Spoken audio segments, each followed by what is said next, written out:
Hi friends, welcome to my channel. இன்றைக்கி வந்து நம்ம கோட்டட் பீனட் எப்படி செய்யுதுன்னு பார்க்க போகிறோம். வாங்க வீடியோக்குள்ளே. இதுக்கு முன்னாடி என்னுடைய சேனலை இப்போ தான் முதல் தடவை பார்க்குறீங்கன்னா மறக்காமல் சப்ஸ்கிரைப் பண்ணிக்கோங்க. 100 கிராம் வேர்க்கடலையில் தான் நான் இப்போ செய்ய போகிறேன். 100 கிராம் வேர்க்கடலை எடுத்து வச்சுருக்கேன். ட்ரை வேர்க்கடலை, காஞ்ச வேர்க்கடலை, வறுக்க வேண்டாம். அதுக்கு வந்து இப்போ தண்ணியை நம்ம வந்து நல்லா சூடு பண்ணிக்கலாம். ஓரளவுக்கு சாப்பாட்டுக்கெலாம் வடிக்கிறது கொதிக்க வைப்பலாம். அந்தளவுக்கு தண்ணி சூடு ஏறினதுக்கப்புறம் அந்த வேர்க்கடலையில் வந்து ஒரு 5 நிமிஷம் நல்லா ஊற வச்சுக்கலாம். 5 நிமிஷத்துக்கு அப்புறம் அந்த வேர்க்கடலையை வந்து வடித்து எடுத்துக்கலாம். தண்ணியிலேருந்து வடித்து எடுத்த வேர்க்கடலையை வந்து ஒரு 10 நிமிஷம் போல் நல்லா ட்ரையாக வந்து காய வச்சுக்கலாம். ஃபேன் காற்று கீழே, வெயிலில் வைக்க வேண்டாம். ஃபேன் காற்று கீழே, இல்லை அப்படி கூட நீங்கள் ஒரு 10 மினிட்ஸ் அந்த தண்ணியெல்லாம் இல்லாமல் இதுவாகட்டும். இப்போ அது 10 நிமிஷம் காயறதுக்குள்ளே நம்ம வந்து மசாலா வந்து ரெடி பண்ணிக்கலாம். 1 ஸ்பூன் வந்து பட்டர் போட்டுக்கோங்க. 1 ஸ்பூன் இஞ்சி பூண்டு பேஸ்ட்டு, சால்ட்டு ஒரு 1/4 teaspoon, red chilli powder 1 spoon, jaljeera powder 1 spoon,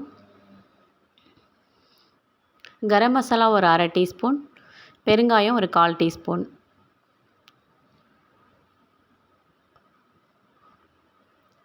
pepper போட்டிருக்கேன், சர்க்கரை 1 ஸ்பூன். இப்போ வந்து இது எல்லாம் நல்லா மிக்ஸ் பண்ணிக்கலாம். தண்ணி ரொம்ப விட வேண்டாம். 1 ஸ்பூன் அளவுக்கு தண்ணி விட்டால் போதும். இப்போ நம்ம இந்த இஞ்சி பூண்டு பேஸ்ட்டில் இருக்கிற தண்ணியே போதும். சர்க்கரையை வந்து மிக்ஸ் பண்ணும்போது கொஞ்சம் நமக்கு தண்ணி மாதிரி வந்துடும். இப்போ இதை நல்லா மிக்ஸ் பண்ணிக்கலாம். ஒரு 10 மினிட்ஸ் ஆனதுக்கப்புறம் இதை எடுத்துக்கலாம். அந்த வேர்க்கடலை எடுத்து ஒரு பவுலில் போட்டுட்டு ஒரு 1/4 டீஸ்பூன் அளவுக்கு எண்ணெய் விட்டு, அந்த எண்ணெய் வந்து எல்லா வேர்க்கடலையும் படுற மாதிரி கலக்கி விட்டுக்கோங்க. ஒரு பிஞ்ச் அளவுக்கு வந்து குக்கிங் சோடா,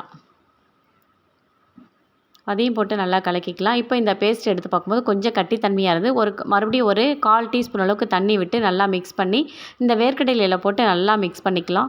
மொத்தமாக போட வேண்டாம். ஒரு 2 ஸ்பூன் போட்டு நல்லா கொஞ்சம் கொஞ்சமாக போட்டு நல்லா மிக்ஸ் பண்ணிக்கோங்க. இந்த மசாலா எல்லாம் நல்லா வேர்க்கடலையில் வந்து ஸ்டஃப் ஆகுற மாதிரி மிக்ஸ் பண்ணிக்கலாம். எல்லா மசாலாலையும் போட்டு நல்லா மிக்ஸ் பண்ணியாச்சு. இப்போ இது வந்து ஒரு 10 நிமிஷம் போல் மூடி வச்சிடலாம்.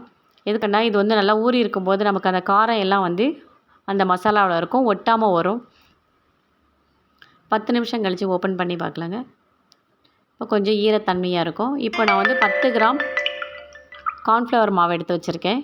100 கிராம் வேர்க்கடலைக்கு 10 கிராம் கார்ன்ஃப்ளவர் மாவு எடுத்து நல்லா போட்டு மிக்ஸ் பண்ணிக்கோங்க. கார்ன்ஃப்ளவர் மாவு வந்து மசாலா வந்து பிரிஞ்சு வராமல் இருக்கும், அதுக்காக தான் கார்ன்ஃப்ளவர் மாவு போட்டிருக்கோம்.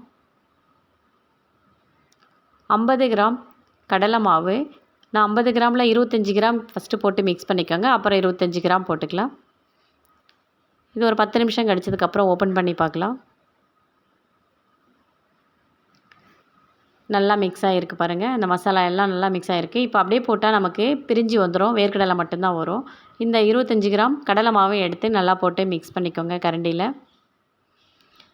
இப்போ பார்க்குறதுக்கு நமக்கு உதிரி உதிரியாக தெரியும், ஆனால் இப்படி போட்டாலும் மாவு பிரிஞ்சு தான் வரும்.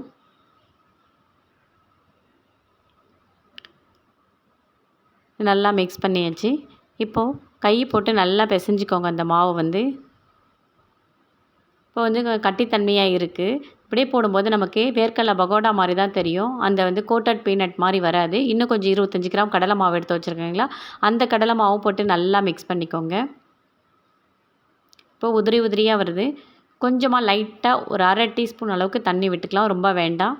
ஒரு 1/2 டீஸ்பூன் தண்ணி விட்டவுடனே கொஞ்சம் ஈர பசையாக இருக்கும்.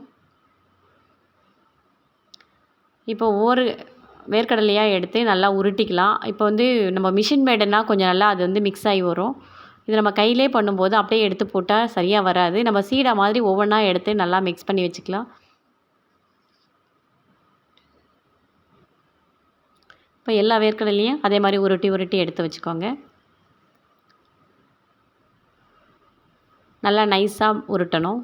இது வெடிக்காது, சீடை மாதிரிலாம் இது வெடிக்காது. அவ்வளோதாங்க. ஒவ்வொன்றா எல்லாத்தையும் உருட்டி வச்சிடலாம். இப்போ ஒரு கடாயில் வந்து எண்ணெய் நல்லா சூடு ஏற்றி வச்சுக்கலாம். ரொம்ப புகை வர அளவுக்கு எண்ணெய் வந்து காயக்கூடாது. மீடியமாக வந்து ஹீட்டாக மாதிரி சூடு ஏறாமல் இருந்தாலும் நம்ம போடும்போது கழட்டிக்கும். இப்போது ஒவ்வொன்றா எடுத்து போட்டுக்கலாம். இது வந்து சேர்ந்தெல்லாம் இருக்காது, நல்லா வந்து உதிரி உதிரியாகவே நமக்கு வரும்.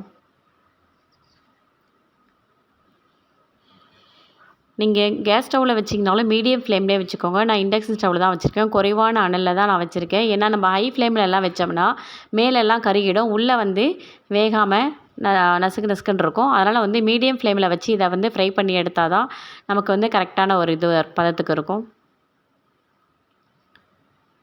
பாருங்கள், அந்த வேர்க்கடலை வந்து நல்லா செவந்து வெந்திருக்கு பாருங்கள்.